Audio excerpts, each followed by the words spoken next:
Hello बच्चों, good morning everyone. कैसे आप सभी? जिन बच्चों के पास वॉइस और वीडियो सही से आ रहा है हम सब करो, और सभी बच्चे मेरे एक बार कहने से वीडियो विजिबल कर दो बेटा। हमारे कौन से एक्सरसाइज रनिंग में थे बेटा? फिफ्थ एक्सरसाइज रनिंग में थी। 5.1 के कुछ क्वेश्चन किए क्या हमने?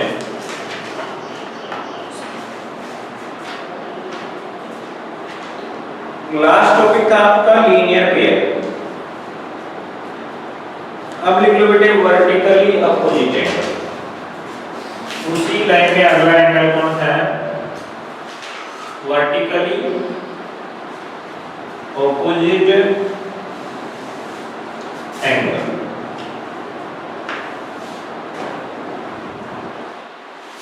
बहुत ही इजी है बेटे। ये लाइन है और ये लाइन एक दूसरे में इंटरसेक्ट कर रही है, तो एक वर्टेक्स मिलेगा जिसके अपोजिट साइड के एंगल इक्वल होती है। ये वाला इसके इक्वल और ये वाला इसके इक्वल। तो इसकी डेफिनेशन कैसे लिखोगे बेटे? when two lines intersect each other,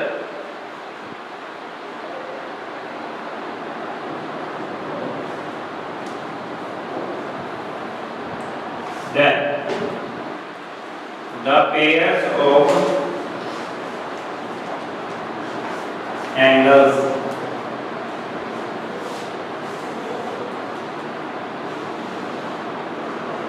formed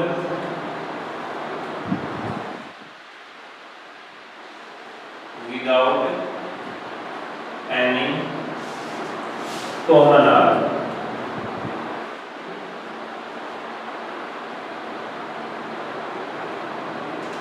are called vertically opposite angle.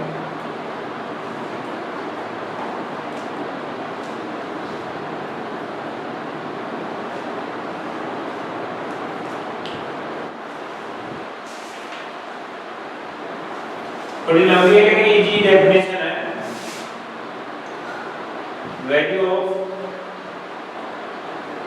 vertically opposite angles are equal to each other. ये जो vertically opposite angle होते हैं ना, इनकी वैल्यू इक्वल होती है।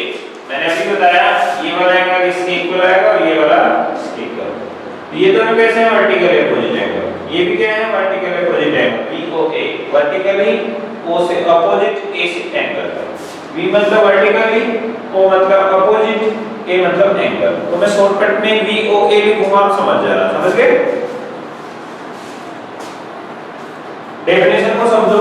जब टू लाइन एक दूसरे को इंटरसेक्ट करेंगे, ये लाइन है और ये लाइन एक दूसरे को इंटरसेक्ट करेंगे मतलब काट रही है ना, तब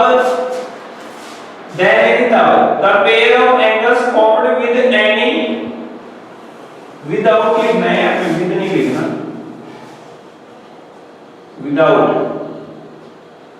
without any common arc। तो ये देखो ये एंगल बना और एक ये है, तो इसकी दोनों साइड अलग है और इसकी भी दोनों साइड अलग है, तो इनमें कोई आर्क है वो कॉमन नहीं है। तो ये दोनों क्या होंगे? Vertical opposite. ऐसे ही ऊपर वाले में एंगल बना, इसकी टू साइड ये है, एक ये है एक ये है। ऐसे नीचे वाले में एक ये है और एक ये है, अलग अलग साइड है ना दोनों की, तो ये है वो वर्टिकल अपोजिट एंगल। क्लियर है बच्चों? जिनको समझ में आ गया हम सब कर दो जल्दी से।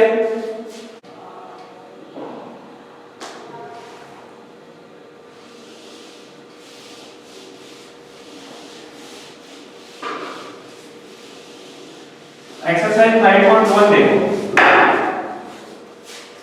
आपको इसकी कॉम्प्लीमेंट्री बताना है। फर्स्ट है 20 डिग्री, इसका कॉम्प्लीमेंट्री बताओ जल्दी से।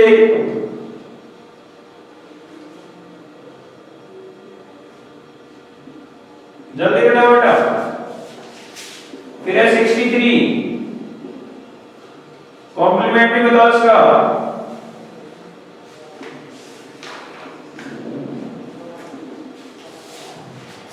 और फिर है बेटे 57, कॉम्प्लीमेंट्री बताओ इसका।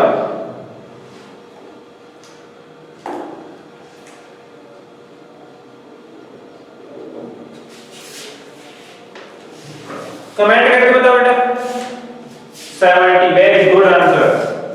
इसका आ जाएगा 90 में से 20 माइनस कर दो तो 0 में 0 का 0 9 में से 2 गए तो 7 तो क्या है 70। इसका निकालना है तो भी 90 में से क्या माइनस कर दो 63 10 में से 3 गए तो 7 8 में 6 गए तो 2 27। इसके लिए भी 90 में से क्या माइनस कर दो 57 क्या बचे बेटे 10 में से 7 गए 3 और 8 में से 5 गए तो 33 डिग्री आंसर। कितने मतलब समझना है तो सब करके बताओ जल्दी से। वेरी गुड बेटे कॉम्प्लीमेंट्री में 90 आता है सप्लीमेंट्री में 80 आता है तो अगला सप्लीमेंट्री का बताना है।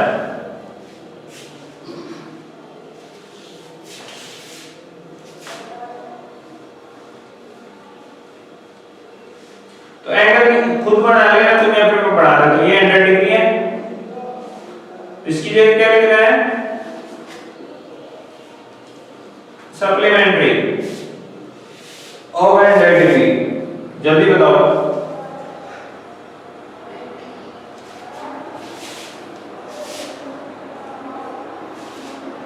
इसकी जगह 87 जल्दी बताओ इसका सप्लीमेंट्री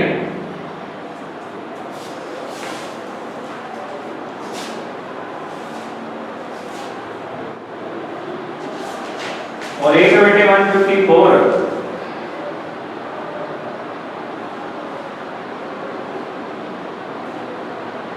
जल्दी बताओ इसका सप्लीमेंट्री।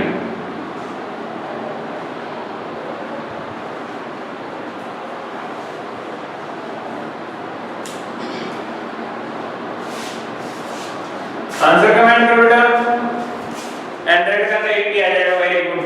तो क्या करोगे 180 में से 100 माइनस कर दो तो 80 डिग्री। इसका बताओ 87 का जल्दी कमेंट करो बेटा फास्ट।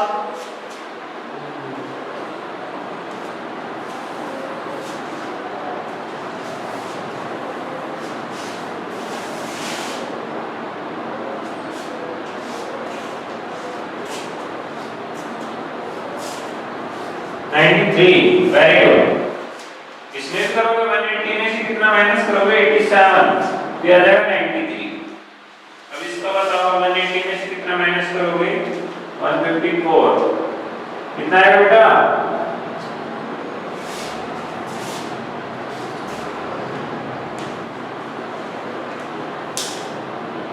गलती नहीं करनी है।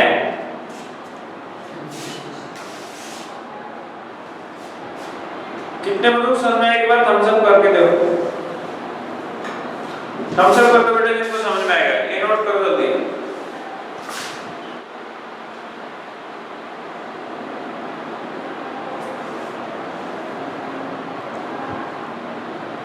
स्क्रीनशॉट ले लिया करो स्क्रीनशॉट होते ही डन लिख दिया करो।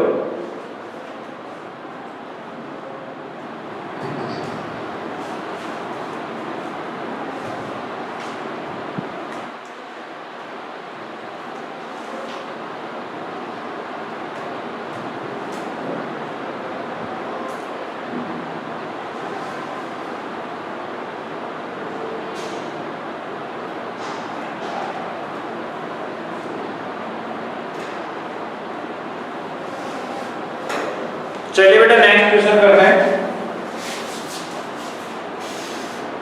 अच्छा क्वेश्चन है।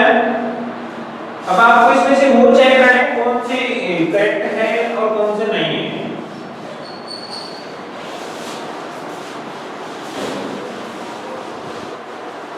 Question number 3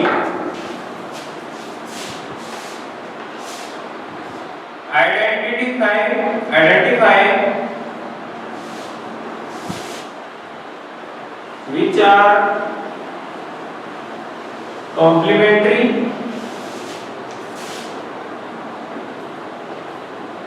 and which are supplementary। नीचे कुछ पेयर दिए हुए हैं हमें उनमें से कॉम्प्लीमेंट्री को अलग लिखना है सप्लीमेंट्री को अलग लिखना है। तो आप बताओ 65 को 115 कौन सा पेयर है सप्लीमेंट्री कॉम्प्लीमेंट्री जल्दी बताओ। इन दोनों को ऐड करके देखो 90 आया तो सब 180 आ रहा तो सप्लीमेंट्री।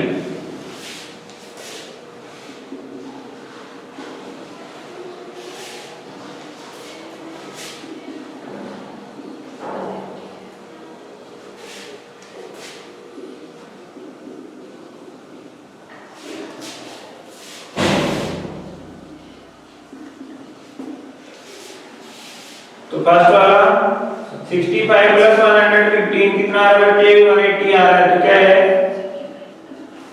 सप्लीमेंट्री। ऐसे ही सेकंड क्या है बच्चे? 63 प्लस 27 90 आ रहा है, क्या है? कॉम्प्लीमेंट्री। ऐसे कर लोगे ना, जो कर लेगा तो हम सब करो आगे के।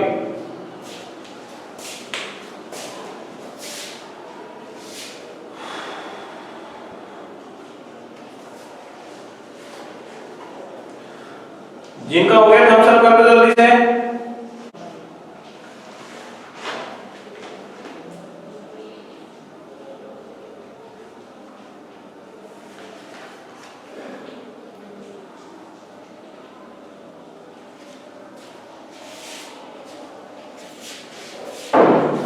चलो next question number 4।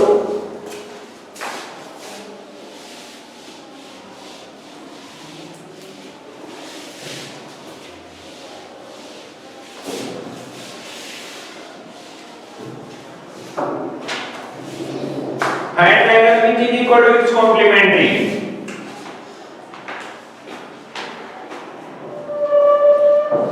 If two angles are equal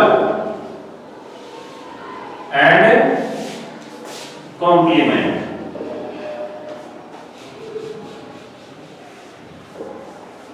then उन दोनों का सम किसके इक्वल होगा? 90 के। तो मान लो पहला x है तो दूसरा भी x ही होगा, और दोनों किसके इक्वल होंगे? 90 के। भाई दोनों एंगल क्या है? सेम है, इक्वल है, तो एक x है तो दूसरा भी x होगा, उन दोनों का सम 90 है क्योंकि वो क्या है? कॉम्प्लीमेंट्री है। तो 2x इक्वल टू क्या आ गया?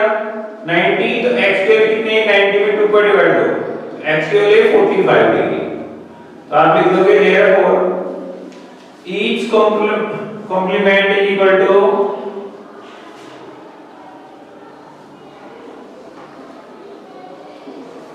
45 डिग्री। तो दोनों 45 45 के रखे, तो दोनों इक्वल भी आएगा, उनका सम 90 डिग्री भी आ रहा है। तो जल्दी से करो बेटा।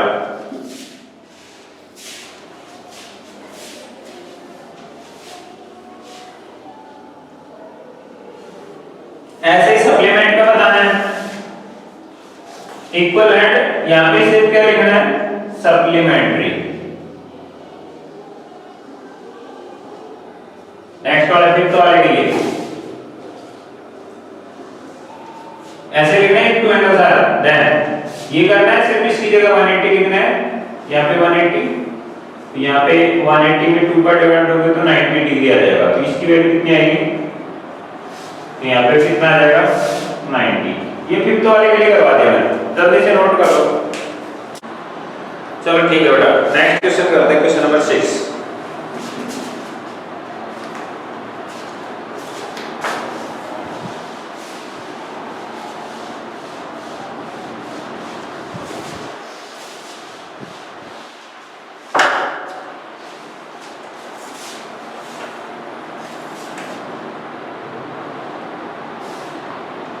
ये एंगल एफ एक्स पैच है,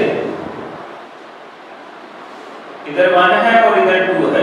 बेटा दोनों सप्लीमेंट्री है, बिकॉज़ ये स्ट्रेट लाइन पर बनाना है तो लीनियर वे हो जाएगा। इसमें देख क्या है? In figure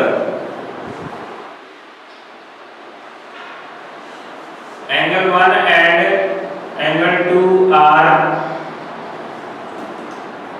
supplementary.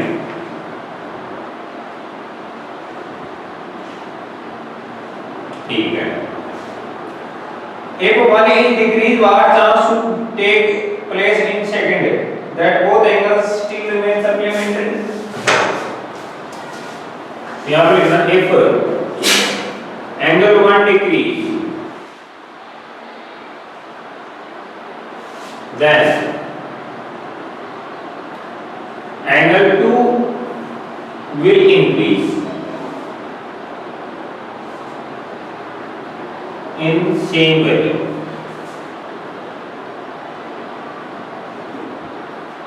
Thus both angles will remain supplementary. कुछ समझ में आया?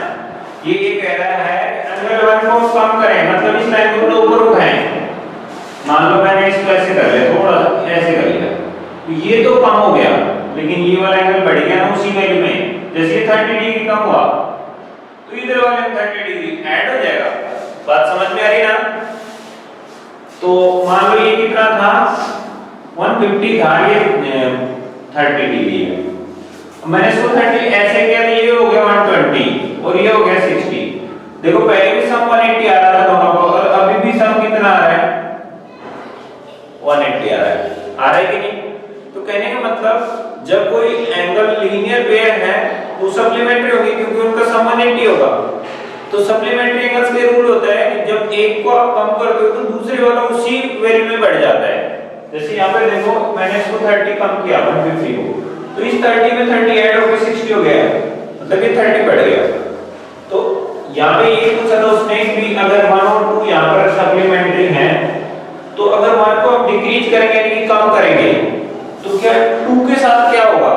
तो 2 will increase in same value. तो 2 है वो उसी वैल्यू में इंक्रीज हो जाएगा जिस वैल्यू में 1 को हम कम कर रहे हैं।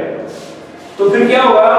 थस इस प्रकार both angle will remain supplementary. तो जो दोनों एंगल पहले सप्लीमेंट्री थे और बाद में भी सप्लीमेंट्री आएंगे। जिनको समझ में आ गया थम्स अप करो।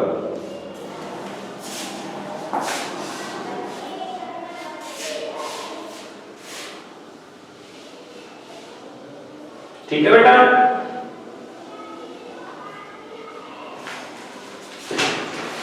ये हो गया हमारा क्वेश्चन नंबर 6। स्क्रीनशॉट हो गया, थम्स अप कर दो जल्दी से।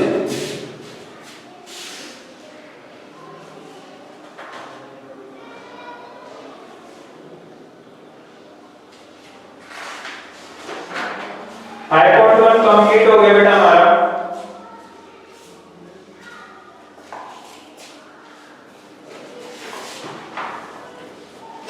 हो गया। अब 5.2 पढ़ने से पहले हम आपको कुछ बेसिक्स पढ़ा देते हैं, फिर से जो 5.2 में हमारे काम आने वाले हैं। ठीक है, तो ध्यान से देखो, इसका स्क्रीनशॉट ले लो, फिर हम नया टॉपिक करवाते हैं।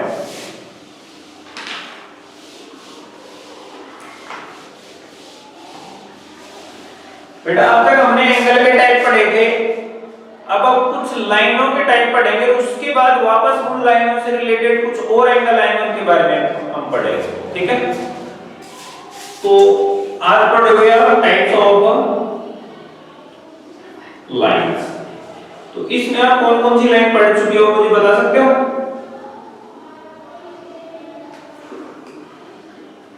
तो बेटा इसमें हम पढ़ चुके हैं, फर्स्ट टाइप ऑफ लाइंस में हमने पढ़ा था इंटरसेक्टिंग लाइन।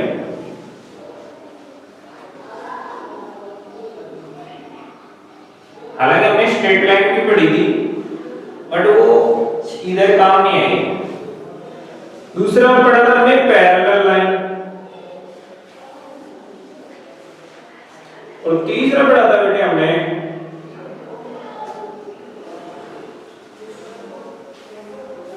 अपोजिट लाइन, या अपोजिट लाइन की जगह साइड भी हो सकता है। कंफ्यूज मत हो जाना, कहीं साइड से लिखा हो तो कंफ्यूज हो जाओ।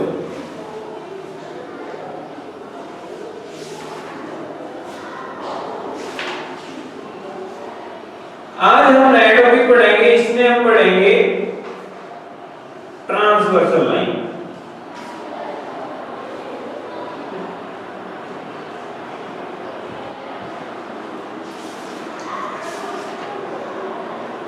उसके बाद में पढ़ेंगे हम बेटे concurrent line.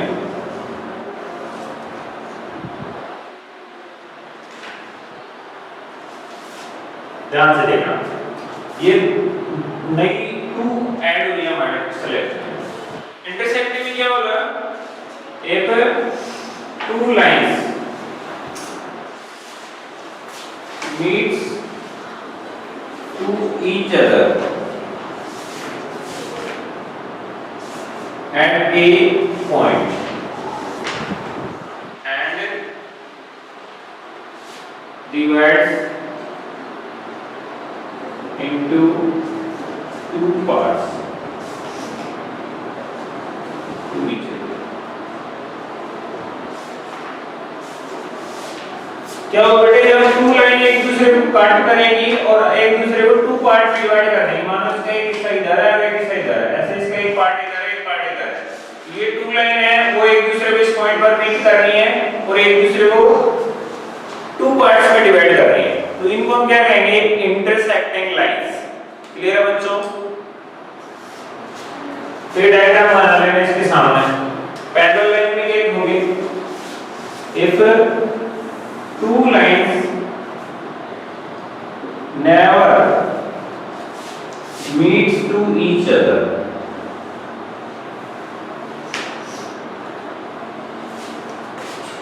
and have equal distance at every point।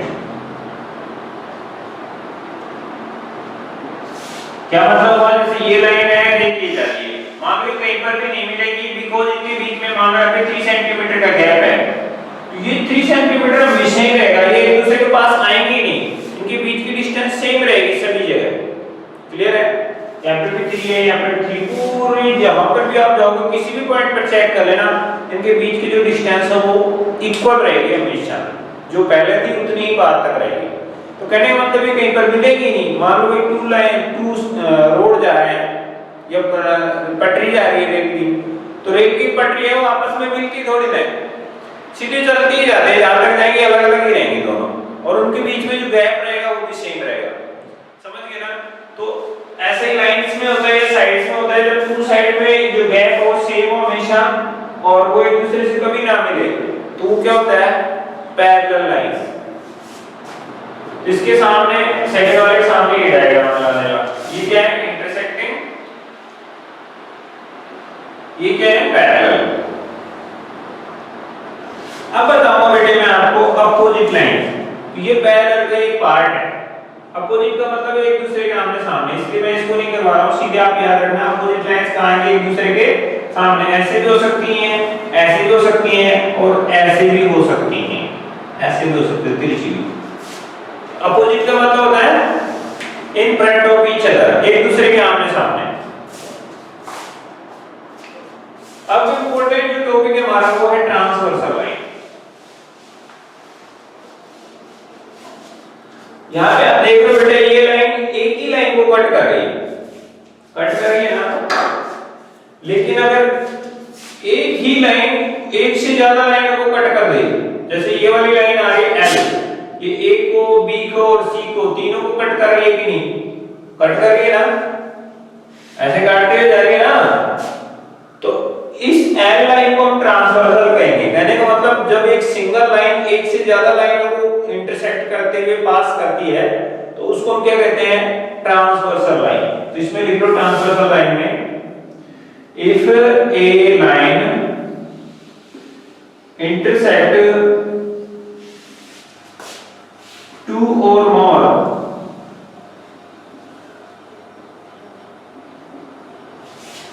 lines at a time, it is called transversal line।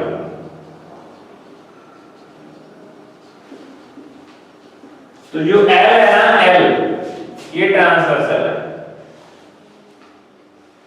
बात समझ गए? विद एल लाइन क्या कर रही है, एक साथ 3 को काट रही है, 2 को काटती तो भी ट्रांसवर्सल रहती, 2 लाइंस को कट करती तो भी ट्रांसवर्सल थी, और 2 से ज्यादा को कट कर रही है, कितनी भी हो सकती है, 3 4 5 6, अगर वो कट करेगी एक साथ सभी को तो क्या होगी, ट्रांसवर्सल लाइन होगी। समझ गए बेटा? कितने मतलब समझ में आएगा, बताना सब कर दो जल्दी से।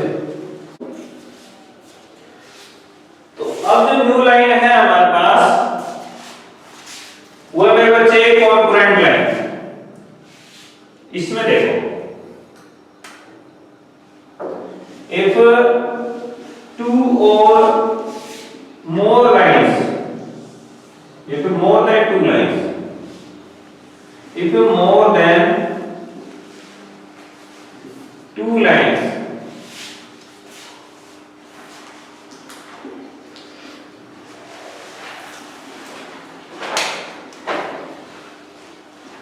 meets each other at a common point,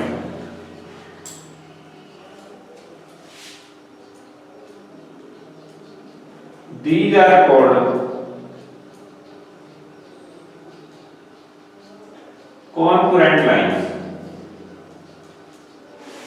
क्या मतलब है इस बात का? जैसे ये तो फिलहाल तो इंटरसेक्टिंग है क्योंकि टू लाइंस मिल रही हैं, लेकिन अगर मैं इसमें टू से ज्यादा कर दूं, यानी कि मैंने एक और गुजार दी, जैसे तो और गुजार दी, थ्री भी हो सकती थी, मोर देन थ्री भी हो सकती थी, तो अब ये क्या होगी? कॉन्करेंट। बात समझ में आ गई होगी? तो इसमें डायग्राम कैसा बनाओगे? एक लाइन कट की, दूसरी कट की, और कम से कम तीन तो बनाएंगे हो, तो फिर ये क्या है? Concurrent line. जिन बच्चों को समझ में आया तब सब करो जल्दी से।